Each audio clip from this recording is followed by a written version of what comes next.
Hello and welcome to another episode of Beer Man's Noble Beer Reviews. Today I have a beer from Fonta, Flora, and Old Hickory. This is a collaboration between the two of them. This beer is called Higher Form of Consequence. So that's the name of the base beer, and then there's three different variants of it. They did a vanilla one, a coconut one, and a coffee one. This is the coffee one. They're all strong stouts brewed with honey, so similar to the base for Event Horizon that Old Hickory makes. But like I said, this one has coffee in it, and this is 8% ABV. It has a really weird label here. You can see like a monk turtle looking guy. It's very strange. But anyways, I had this on tap at the brewery when they released it a couple months ago, and I really liked it, so I figured I would grab a bottle of it to do a review. I have not had it since, so I'm hoping that the coffee hasn't fallen off and or that the bottle version is as good as the draft version, because I did really like it then, so we'll see.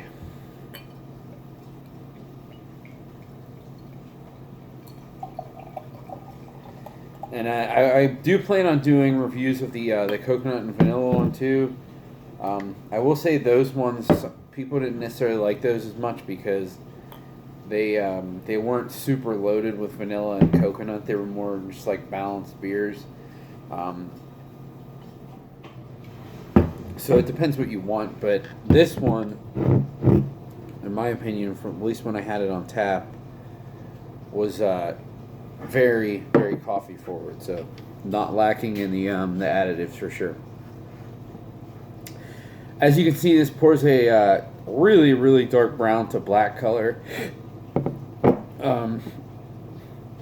About 2 fingers worth of nice beige to tan head. It's really frothy. It's sticking around. Yeesh. So the last review I just did was for a coffee beer, and I thought that smelled really good, but this is like off the charts. Tons and tons of coffee. So that one was more of like roasted malts and when mixed with coffee. This is like all coffee. It's very... The other one was darker roasted, like almost like espresso. This is the opposite of that. This is like a lighter coffee, very nutty, not super roasty. There is a little bit of a dark chocolate character, but overall it's like very desserty smelling. It kind of reminds me like of like some sort of like tiramisu soaked in a coffee liqueur or something.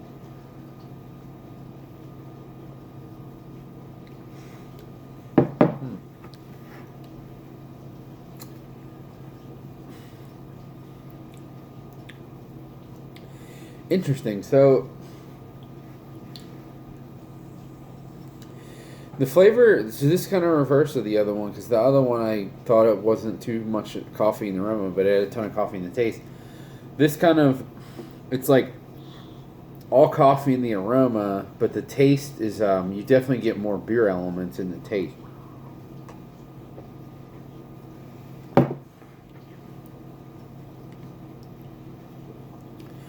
So, I'm definitely getting coffee, but there's also a lot of like dark fruit character, and even almost like a hop note, which is interesting. I don't remember having that before, but maybe it's possible that the coffee has faded a little bit, and now that's coming through a little bit more.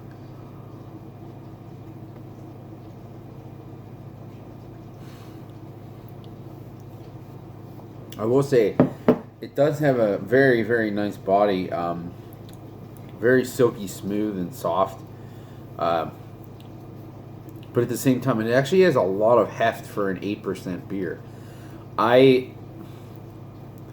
Now, the alcohol flavor isn't super strong, so I wouldn't guess it's stronger than 8% based on that. But just based on the body, it has, the body's very substantial, and I would guess that this was like 10%, just based on the body of the beer. I know that that doesn't necessarily mean it's boozier, but a lot of times those two things do go hand in hand.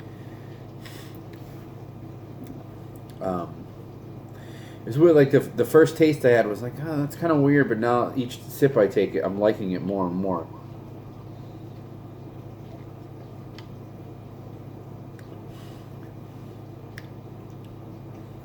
I think it's that kind of dark, fruity, earthy hop character, which kind of almost reminds me of like an oxidized stout, but I don't really think this is oxidized. I think that's why I didn't like it at first, but it is still really well rounded, and there's a good amount of coffee in it. And I think what absolutely saves it is the body and the mouthfeel. If this was like kind of watery and thinner, and it tasted like that, I might write it off.